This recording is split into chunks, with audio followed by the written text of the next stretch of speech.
మంచిర్యాల జిల్లా కేతనపల్లి మున్సిపల్ ఎన్నికల ప్రక్రియలో ప్రజాస్వామ్యం ఖూనీ అయిందని బీఆర్ఎస్ మాజీ మంత్రి కొప్పుల ఈశ్వర్ మండిపడ్డారు. బీఆర్ఎస్ సిపిఐ కూటమి 14 స్థానాల్లో గెలుపొంది చైర్మన్ పీఠాన్ని కైవసం చేసుకోవాల్సిందిగా మంత్రి వివేక్, పెద్దపల్లి ఎంపీ వంశీకృష్ణ అడ్డుకుంటున్నారని ఆగ్రహం వ్యక్తం చేశారు. రాష్ట్రంలో ప్రజాస్వామ్యాన్ని కాంగ్రెస్ పార్టీ రౌడీజంతో ఖూనీ చేస్తోందని ఎమ్మెల్సీ దాసోజు శ్రవణ్ ఆరోపించారు. ఈ ఘటనలపై రాష్ట్ర ఎన్నికల ప్రధాన కమిషనర్కు బీఆర్ఎస్ నేతలు ఫిర్యాదు చేశారు. హైకోర్టు స్టే ఎత్తేసి 3 రోజులవుతున్నా ఎందుకు ఎన్నికలు నిర్వహించడం లేదన్నారు. కేతనపల్లి వివాదంలో బాలకసుమన్ను అన్యాయంగా అరెస్టు చేసి జైల్లో కనీస వసతులు కల్పించకుండా ఇబ్బందులు పెడుతున్నారని ఆరోపించారు. కాంగ్రెస్ ఈ పద్ధతి మానుకోవాలని హెచ్చరించారు.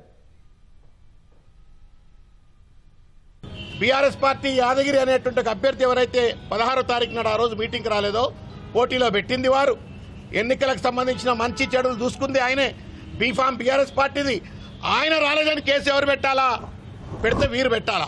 హైకోర్టు స్టే ఆర్డర్ ఉంది అని చెప్పని జరిగిన ఎన్నికను ఆపిచ్చిండ్రు, రిజల్ట్ డిక్లేర్ చేయనీయలే. 18th నాడు పెద్దలు వీరు పోయి మళ్ళా హైకోర్టు తలుపులు తడితే హైకోర్టు ఏం చేసింది? నేను 17వ తారీఖు నాడు ఇచ్చిన స్టేని నేను వెకేట్ చేస్తున్నా, as usual you can go on with your elections అని చెప్పని మళ్ళా 18వ తారీఖు నాడు హైకోర్టు ఆర్డర్ ఇచ్చింది. మొత్తం మీద అదిరించి, బెదిరించి, బ్లాక్మెయిల్ చేసి పోలీసులను అడ్డం పెట్టుకుని వాళ్ళ ఎట్లయితే ఇబ్రహీంపట్నంలో ఆ దొడ్డిదారును గెలవాలని ప్రయత్నం చేస్తూ ఉన్నారో కేతనపల్లిలో అదే ప్రయత్నం చేస్తున్నారు, తొర్రూరులో అదే ప్రయత్నం చేస్తున్నారు.